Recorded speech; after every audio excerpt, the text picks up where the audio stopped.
नमस्कार दोस्तों, स्वागत है आपका ज्ञान अंडरस्टैंडिंग शो में। तो दोस्तों, आने वाली 13 से 14 जुलाई को भारत के प्रधानमंत्री नरेंद्र मोदी की फ्रांस की यात्रा की पूरी संभावना है। दरअसल जो ये फ्रांस की यात्रा होने वाली है ना, इसमें स्वदेशी रूप से सरकार यानी कि government to government G to G मार्ग में 26 राफेल मरीन एम के माध्यम से खरीद के समझौते द्वारा चिन्हित की जाएगी। और वहीं दूसरी तरफ यह अब एक खुला रहस्य है जिसमें भारतीय नौसेना ने यूएस बोइंग के FA-18 सुपर हॉर्नेट फाइटर के मुकाबले राफेल एम को प्राथमिकता दी थी। लेकिन वहीं इस यात्रा को फ्रांस द्वारा एक अन्य क्षेत्र में भारत के रक्षा क्षेत्र में मजबूत पकड़ हासिल करने के लिए यूनाइटेड स्टेट ऑफ अमेरिका के साथ अपनी तीव्र प्रतिस्पर्धा को प्रकट करने के लिए भी चिन्हित किया जा सकता है। लेकिन दोस्तों, उससे पहले मेरी आपसे एक रिक्वेस्ट है। यदि आप हमारे चैनल पर नए हैं तो प्लीज़ चैनल को जरूर सब्सक्राइब करें और साथ ही इस बेल आइकन को भी दबा दें। तो चलिए शुरू करते हैं।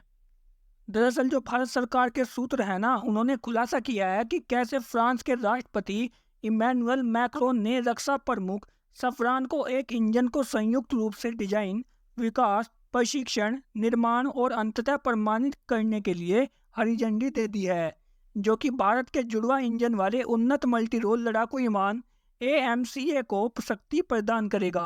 और वहीं भारतीय विमान वाहक पोतों के लिए जुड़वा इंजन वाले डेक आधारित लड़ाकू विमान भी। दरअसल जो भारत के प्रधानमंत्री नरेंद्र मोदी हैं, उनकी वजह से भारत की हर देश में पूछ हो रही है। अब आप पिछले महीने की यूनाइटेड स्टेट ऑफ अमेरिका की यात्रा ही देख लीजिए, जिसमें तेजस के लिए 80% प्रौद्योगिकी हस्तांतरण TOT के साथ भारत में general electric GE F414 jet engine के सह निर्माण के लिए एक ऐतिहासिक सौदे का निष्कर्ष निकला, जिसमें 2 लड़ाकू विमान, 31 MQ-9B लंबे समय तक चलने वाले ड्रोन खरीदने के फैसले के अलावा फ्रांस AMCA 5वें को शक्ति देने के लिए एक नए 110 kN high thrust jet engine के सह विकास के लिए प्रौद्योगिकी के 100% हस्तांतरण की पेशकश कर रहा है। और इतना सब होने के बाद भी अभी भी इस बात की स्पष्टता नहीं है कि F414 इंजन के लिए भारत अमेरिका सह उत्पादन की योजना कितनी प्रभावी है और अमेरिकी अंतर्राष्ट्रीय शस्त्र व्यापार विनियमन के तहत भारतीय इंजीनियर और प्रौद्योगिकीविद किस प्रकार की जानकारी हासिल करने और स्वदेशीकरण करने में सक्षम होंगे। दरअसल जो ये फ्रांसीसी प्रस्ताव है, ये बहुत ही व्यापक है, जिसमें एक पूरी तरह से नया इंजन, नई सामग्री, नई वास्तुकला, पूर्ण आपूर्ति श्रृंखलाओं के साथ गुप्त अनुपालन और भारत में स्थित सहायक विनिर्माण का विवरण दिया गया है। और संयोग से भारतीय रक्षा मंत्रालय MOD के रक्षा और अनुसंधान विकास संगठन यानी कि DRDO के प्रमुख डॉक्टर समीर वी कामत ने हाल ही में संपन्न 2023 के मौके पर पेरिस के पास सफरान इंजन फैक्ट्री और R&D केंद्र का विशेष दौरा किया था।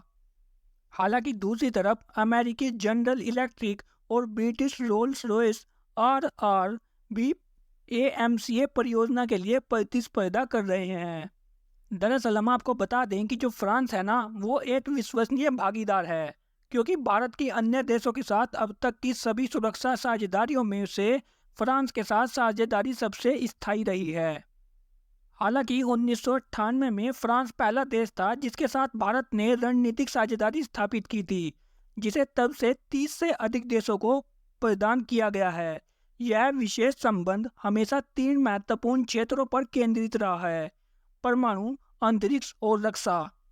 और वहीं अगर 1974 की बात करें तो भारत के शांतिपूर्ण परमाणु विस्फोट प्रशिक्षणों के बाद यूनाइटेड स्टेट ऑफ अमेरिका और कनाडा ने भारत के साथ अपने परमाणु अनुबंध समाप्त कर दिए, लेकिन फ्रांस ने भारत को तारापुर परमाणु संयंत्र के लिए ईंधन की आपूर्ति की थी। और इसी तरह से फ्रांस अपवाद साबित हुआ जब मई 1998 में परमाणु परीक्षणों के बाद यूनाइटेड स्टेट ऑफ अमेरिका और अन्य ने भारत पर प्रतिबंध लगा दिए थे। तो वास्तव में तत्कालीन फ्रांसीसी राष्ट्रपति जैक शिराक ने सार्वजनिक रूप से नई दिल्ली का समर्थन किया था और अमेरिकी प्रतिबंधों का विरोध भी किया था।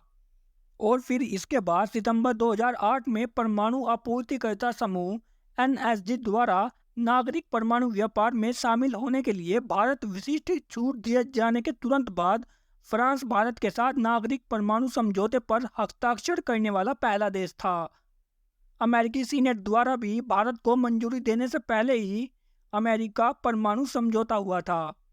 हालांकि जो अमेरिका था उसने भारत को एनर्जी छूट देने में सबसे महत्वपूर्ण भूमिका निभाई, लेकिन भारत के परमाणु बाजार में प्रवेश करते समय फ्रांसीसी कंपनियों ने अपने अमेरिकी समकक्षों को पीछे छोड़ दिया था और फ्रांस ने भी भारत में 1600 मेगावाट के 6 ईपीआर परमाणु रिएक्टर बनाने की पेशकश की है।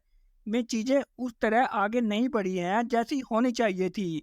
कुछ ऐसा जो भारत की घरेलू राजनीति से संबंधित है, लेकिन वह बात अलग है। तो दोस्तों इस वीडियो में बस इतना ही। आशा करते हैं कि आपको वीडियो पसंद आई होगी। तो अभी वीडियो को जरूर लाइक करें और साथ ही चैनल को भी सब्सक्राइब करें और बेल आइकन को दबाना ना भूलें। धन्यवाद।